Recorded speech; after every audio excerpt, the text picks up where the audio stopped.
环境大家都爱做过来，就有人真好奇问讲民众的公德心到底走去倒位？四间国庆连假，南投仁爱乡望国水墙规个拢全粪扫，实在有够太高。内底看到尿珠啊，还有塑胶碗、竹仔地和铅拖。因为游客人一日伤过济，人和车一直溢入来，四界拢全违规停车。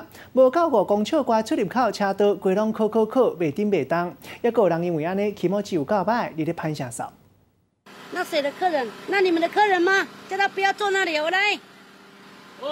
过来这里。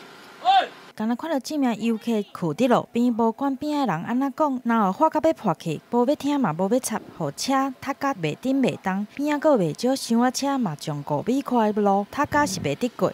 国庆连假最后一天，南投仁爱乡望国水铺，大家客做一伙，想要通过是真困难。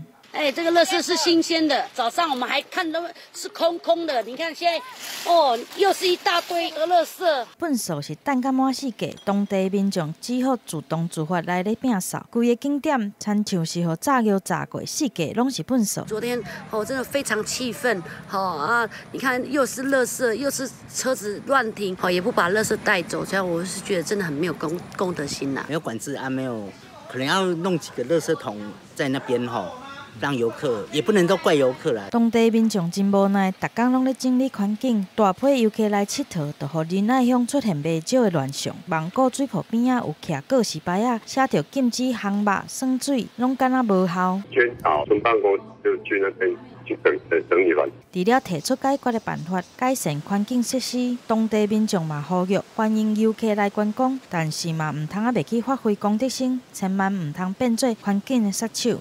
记者综合报道。